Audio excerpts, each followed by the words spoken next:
where the Bahamians were on the western side. So Charlie worked the grill. I fried rice.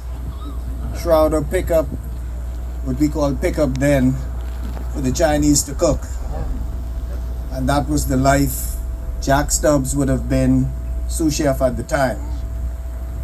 And I had a running in with Simon Wong, and I learned the hard way of what it is to be a second-class citizen in my own country, because those were the days of Norman Weber as executive chef and Carl Brondick was the sous chef. And for me daring to open my mouth, I was shipped out into the common kitchen, where I worked with Charlie Cox and also Michael Adley, Charlie Missick. Now, for those of you who don't know about the common kitchen, that's Le Cabaret, Villa d'Es, and Bahamian Club. Well, Le Cabaret was in the back, of which was Chef Hubert Hankey and Reno Bordelon. And so back in those days, when you were sent to the common kitchen, that's like sending you to Siberia, because they were sending you there to fire you. And what was so funny was when I left the common kitchen, they called me Hankey's son, because I was probably one of the lighter skinned ones, rather, because you know how color played back then. But I left really out of cooking to go in the casino, because the proverbial phrase, I couldn't take the heat. And the heat was not the physical heat, but it was the discrimination that happened at the time. On Tuesdays, Charlie Cox and I made pasta from scratch down in the pastry shop, which was right down from Coyaba. Now, nobody does pastry from scratch. Nobody does that pasta from scratch, and we're talking all of them. And I then moved into casino, where things was the same way. So 40 odd years, and look like chefs in the Bahamas have come full circle. That you can have a 20-year-old, 24-year-old chef who have 15 years worth of experience. And I always wonder, when would the chefs get together? Because these are real stories I tell. And Hubert Hankey won a gold medal at a chef competition in Germany. What was the menu, Cox? Peas and rice, minced lobster, and fried plantain. Yes, that's what we're supposed to do. It's a true story. Yes, because people don't eat that away. And we always tease them that Hanky, somebody cooked that for you and took that to Germany for that competition. So nobody could tell me the talent that we have here in the Bahamas. And the story that I keep on telling is the black crab syndrome is as live now as it was then. We want to be the only proverbial nigger at the top. We don't pull anybody up with us. We pimp on those who are better than you, upcoming, or who have talent. And divide and conquer is still live and well in the Bahamas, in every industry.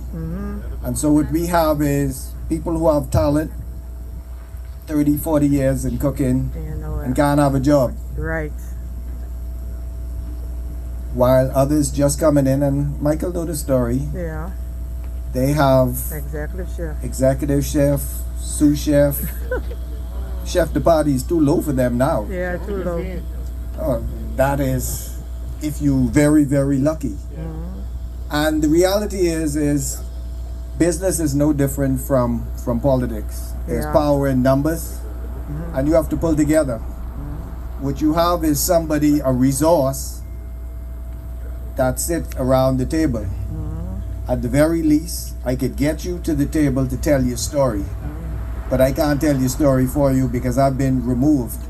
And sometimes leaders need to hear, because Atlantis have 100 and what? When I was there, 7,000 people. And by trade, by law, I think they are world favorite trade nation status allow them to hire 150 work permits. So you do the math. That means if Atlantis have 30 departments, the top 5 could all be foreigners. And that's what happens. And Bahamas the same way. Every company. And so what is the Chef Association going to do about that? Right. You could decide that, you know, my job is good for me, and I'm not going to worry about those who come behind. And when our grandchildren come around, they'll be saying the same story, because professionally, and I hear it in my community because I don't live in a bubble. I just came from walking the streets. There is a narrative where Bahamians believe that they are second-class citizens in their own country. That's the truth. And sometimes it'd be much to say, I get a mortgage, and so I'll shut my mouth and eat my mutton. That's the problem. That's the problem. We have to decide what we want for our country or for the industries, because I genuinely believe that the connections ain't coming from the ownership level. If I was the owner of a business, I want the best people and I want them at the best price. Okay. But I also know the clicks. And it's not just in the as chefs. I spent 15 years in the casino. And there are certain executives, because I don't want this all over social media, I speak with the authority of being a cabinet minister, but I could tell you that all of the leadership team in one resort came from within 1 mile radius. And because I spoke the language of learning blackjack in Atlantic City, I could speak about Pleasantville, Mays Landing, Ocean City, and all of those areas. So when you come and tell me that, oh, the standards of the casino in Atlantis has been improved since you take over, my rebuttal is this. I have dealt to the biggest whale in the world, and that was Kerry Packard. You could take a Bahamian deal and put him in any table on any casino in the planet, and they can handle their own. But if I was not a member of the gaming board when that happened, the strangers don't know the language. And so when I could tell you what the payouts are in craps and roulette and baccarat and the drawing rules, I only get that kind of knowledge and power because I've been there.